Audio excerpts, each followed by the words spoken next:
خبروں کی اہم سرخیاں۔ ڈاؤ یونیورسٹی آف ہیلتھ سائنسز کا سالانہ جلسہ تقسیم اسناد کا انعقاد۔ پاکستان نرسنگ کونسل کے معطل پروگرامر آصف خٹک کی تحقیقات مکمل۔ سندھ ہائی کورٹ میں نرسنگ میں داخلوں کے لیے سندھ ڈومیسائل کی لازمی شرط کے معاملے کی سماعت۔ سندھ گورنمنٹ لیاری جنرل ہسپتال کے انتظامی سربراہ کے خلاف ماتحت ملازمین کا احتجاج۔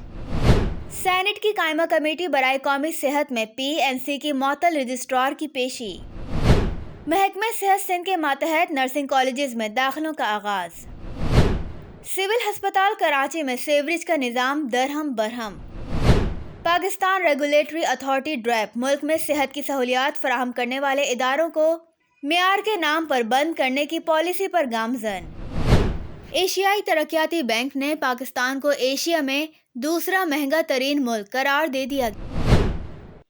ادارہ تحفظ ماحولیات سیپا سندھ نے پورٹ قاسم اتھارٹی کی فاگندرا موٹرز کی ماحولیاتی کارکردگی کو غیر تسلی بخش قرار دے دیا۔ سیپا کے حکام کی جانب سے منگو پیر روڈ کی رہائشی علاقوں میں ماربل کی فیکٹریاں نظر نہیں آ رہی ہیں۔ اب خبروں کی تفصیل ملاحظہ فرمائیں۔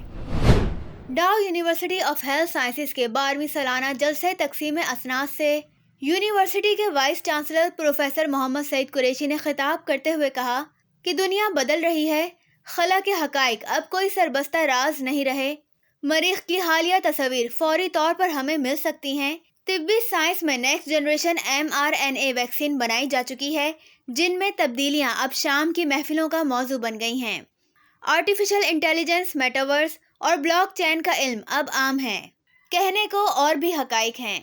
پروفیسر محمد سعید قریشی نے طلباء و طالبات کو تلقین کی عملی زندگی میں چند اہم اقدار کے پابند ہو جائیں۔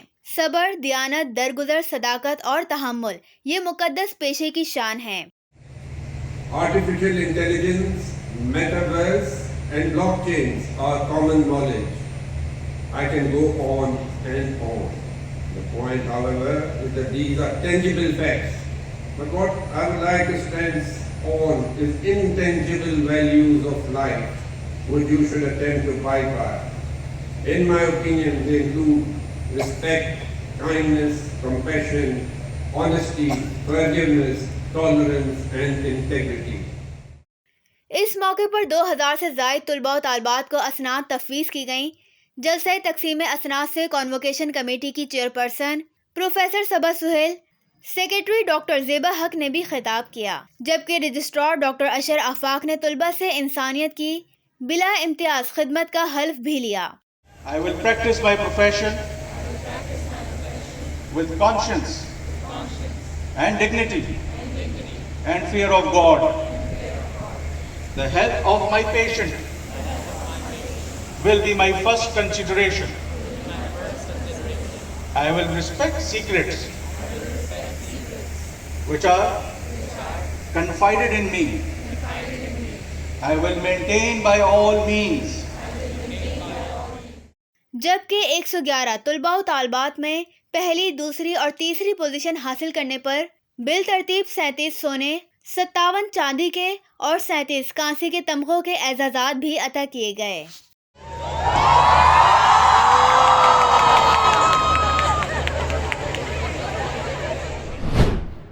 پاکستان نرسنگ کونسل کے کمپیوٹر پروگرامر آصف خٹک، جو سنگین الزامات میں ملوث ہونے کے علاوہ بدعنوانی وغیرہ میں ملوث بتائے جاتے ہیں، ان کے خلاف محکمہ جاتی تحقیقات مکمل ہو گئی ہیں، جس کی تصدیق کونسل کے ذمہ دار ذرائع نے کی ہے۔ تاہم تحقیقاتی رپورٹ کے مندرجات اور تفصیلات بتانے سے ذرائع نے گریز کیا۔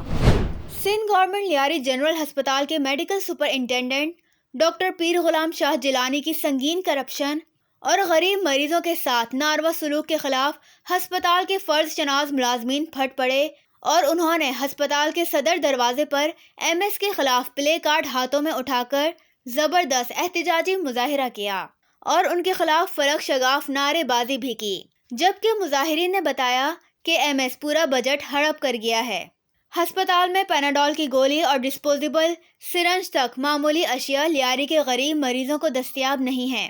مظاہرین نے وزیر صحت ڈاکٹر عذرا فضل پیچیہو سے اپیل کی کہ وہ لوٹ مار کے مرتکب MS کو فوری ہٹا کر ان کی لوٹ مار کے خلاف اعلیٰ سطحی تحقیقات بھی کروائیں۔ جمعرات کو سندھ ہائی کورٹ میں چیف جسٹس ہائی کورٹ کی سربراہی میں 2 رکنی بینچ نے نرسنگ کے داخلوں کے حوالے سے سندھ ڈومیسائل کی لازمی شرط کے امتیازی حکم کی سماعت کی۔